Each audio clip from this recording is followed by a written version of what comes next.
Tyler Honeycutt, UCLA Sophomore, small forward. Tyler, just kind of talk about the BYU game as a whole and what that means to you. It's, great thing, great confidence for our team. We went hard and, walked through and practice and scouting. We really wanted to play emphasis that, this is Coach Wooden's, tournament, so we didn't want to, disappoint, the fans or ourselves in any way. So, we did a great job of staying focused. They're a great team. The record tells it.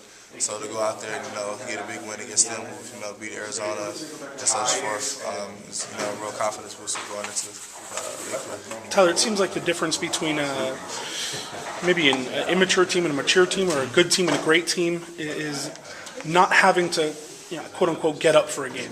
Maybe not having to say, this is the game we need to win, yada yada, and doing that for every game. Yeah. Is that the sense that you guys are feeling after that Montana loss? We know that if we want to be a good team, and we want to be NCAA contenders, that's going to have to be our mindset. We can't always play to the level of our competition, because that's going to end up hurting us down the road. So we just got to stay focused and know how good we can be, and we want to take that on our opponents every night. Obviously people are saying that Montana game was a letdown game. Was it also a wake-up call in a way? Yeah, because you can see it easily shows us how that's a team that we probably shouldn't have lost to. You just see what happens when our mindset wasn't right. So we can't, that one bad loss turn into two, because that can really hurt us for where we want to be at the end of the season. Tyler, the last 4 games, I think the UCLA point guards have 9 total turnovers. Seems like that's gotten much, much better. Yeah. What have you noticed out of that position? Jeremy's done a great job. I think he had 12 assists. I know he had like 6 assists, 1 turnover. Yeah, it was 11 to 1. 11 to 1 last week. Great for your point guard. He's coming in playing, some great solid minutes. Him and Zeke, they're just doing a good job. I'm sure Coach is very happy. That's one of the key things that he wants out of the point guards. To keep the team running, no turnovers, trying play as controlled as you can. Talk about the difference at that position last year to this year. Well, now Malcolm really wasn't a point guard, so he wasn't comfortable, and he could play his game as he's a slasher and a shooter and athletic finisher. So I think he's more comfortable at that position. And Jeremy and Zeke, they don't feel like the whole load is on them. They have somebody, if they're having a bad night, that can come in and they bring in 2 different types of games. They're both good defenders, and one's more of a driver. Yeah. And one's more of a shooter. Zeke, is a little tougher. You get out of control a little bit, but they're doing a great job. More teammate talk. Joshua Smith.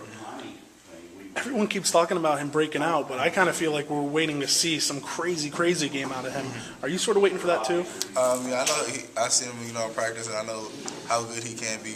Just as season progresses, he's gonna get a lot better. You just saw in the last game how aggressive he was, and like how actually mean he got. Like, a lot of people haven't seen that. They think he's like the big teddy bear, but lets you know that there's a beast down there inside. And we kind of want to wake it up personally, because it'll help us out.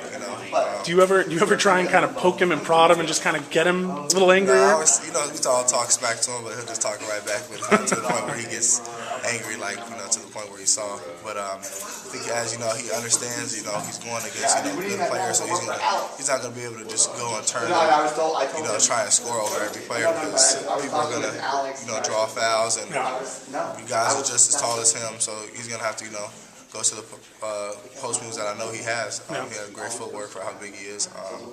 But as the season progresses, I think he's just going to get more rebounds, more block shots, more charges, which he loves to do. He's just understand the game a lot more better, so faster. Tyler, we kind of talked about this last week. You guys had 4 guys in double figures for the season. Now Josh is up to 10 points a game too, so you have 5 guys in double figures. And yet, at the same time, you can also see your 33-point game against Kansas, Reeves' 23-point game. Do you feel like you have a good balance between the actual balance and having highlight scores too? Yeah, we don't have to rely on that one guy. As long as at least three people come up, show up to play. If 2 guys are having a bad game, that should be able to, somebody can step up and have a great game. But just all great teams have a good balance scoring. Like, if you look at the Celtics, no one is, sticking out with, averaging 30. It's all good, with 10 to 15 points, which is, good equal, distribution. All right. Good stuff. Tyler Honeycutt, UCLA Sophomore forward. Thanks, buddy.